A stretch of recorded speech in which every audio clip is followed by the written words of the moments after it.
Most people don't go broke because they make bad money decisions. They go broke because they make defensible ones, decisions that look reasonable, decisions that feel responsible, decisions that get social approval, decisions that signal adulthood, success, and stability while quietly eroding their financial position year after year. The trap isn't extravagance. The trap is normalization. You see it every day. A colleague upgrades to a luxury SUV even though they work from home. A neighbor buys a house at the very top of what the bank approves. A professional earning six figures still checks their balance before booking a flight. Everyone looks fine. Everyone sounds rational. And everyone insists they're doing okay, but the math tells a different story. If you earn $120,000 a year and take home roughly $7,000 a month after taxes, insurance, and retirement contributions, your financial life is determined almost entirely by one variable. How much of that income is already spoken for before you even wake up in the morning?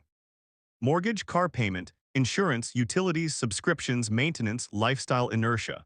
By the time the month starts, your money is already gone, not spent, allocated. This is the pavement princess trap. It's the habit of buying capability you rarely deploy, paying for optionality you don't actually use, financing identity instead of freedom.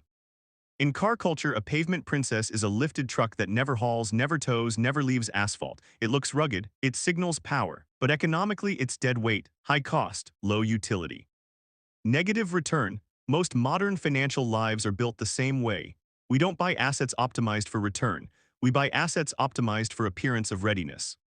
A larger house just in case, a premium car for safety, expensive furniture for rooms that barely get used, subscriptions we touch once a month, lifestyle buffers for risks that never materialize. None of these choices are irrational in isolation. That's why the trap works, but together they destroy margin, and margin is everything. In business, profit margin is the difference between survival and fragility. A company with strong revenue but thin margins is one shock away from layoffs. A company with moderate revenue and strong margins has options. Your personal finances work the same way. If you earn $150,000 and spend $135,000, your margin is not impressive. It's fragile. It doesn't compound, it doesn't protect you from volatility, it doesn't buy freedom, you've just built a very expensive treadmill. What makes this especially dangerous is that modern financial systems actively encourage it. Banks don't approve loans based on resilience. They approve them based on maximum extractable payment. Car dealerships don't optimize for long-term net worth. They optimize for monthly affordability. Real estate agents don't ask about optionality. They ask how much you're comfortable spending. Comfortable is not the same as strategic. If your fixed costs consume 60–70% of your take-home pay, you are not building wealth. You are maintaining appearances. And this is where people get defensive because none of this feels reckless. You're not gambling, you're not speculating, you're not chasing hype, you're just fully deployed. Every dollar is assigned a job, and almost none of those jobs involve buying you time. Let's make this concrete. Imagine two professionals, both earning $130,000 per year. Person A buys a $900,000 home with a $7,000 monthly all-in housing cost, drives a $75,000 vehicle with a $1,200 payment, and maintains a lifestyle that consumes another $3,000 per month. Their total fixed and semi-fixed costs approach $11,000 monthly.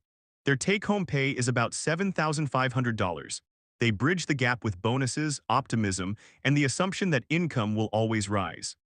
Person B rents a modest place for $2,800, drives a paid-off used car, and caps lifestyle spending at $2,200 per month. Their fixed costs sit around $5,000. Same income. Radically different financial trajectory. Person A feels successful, person B feels behind, but person B has margin, person B has leverage. Person B can absorb shocks, deploy capital, take risks, or step back without panic. Person A is impressive and trapped. This is the quiet psychological shift that keeps people stuck for decades. They confuse capacity with control. Just because you can afford something does not mean it improves your financial position. In fact, many things you can afford are actively hostile to it. The pavement princess mindset tells you that unused capability is safety, that excess consumption is insulation, that owning more equals being prepared. But financially, unused capability is dead capital. If you finance a $90,000 vehicle to drive 8,000 miles a year, you're not buying transportation. You're buying a narrative. And that narrative has a carrying cost. Every dollar tied up in depreciating identity is a dollar not compounding elsewhere. At a 7% real return, $1,000 invested annually for 30 years becomes roughly $94,000. That $800 monthly upgrade you barely notice. Over a career, it quietly costs you 7 figures in optionality. And that's the part no one likes to confront. The trade-off isn't between luxury and deprivation. It's between display and trajectory. Most people believe wealth is something you arrive at.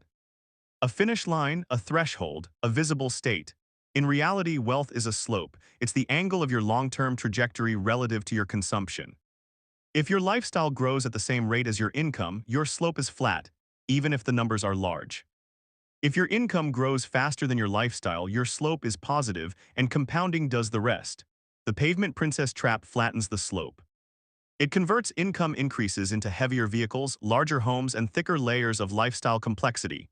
More things to maintain, more commitments, more friction. Eventually, even high earners feel constrained.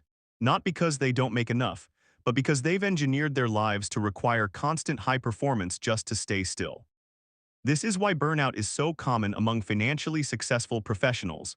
They're not exhausted from work, they're exhausted from exposure. Every month carries risk, every pause feels dangerous.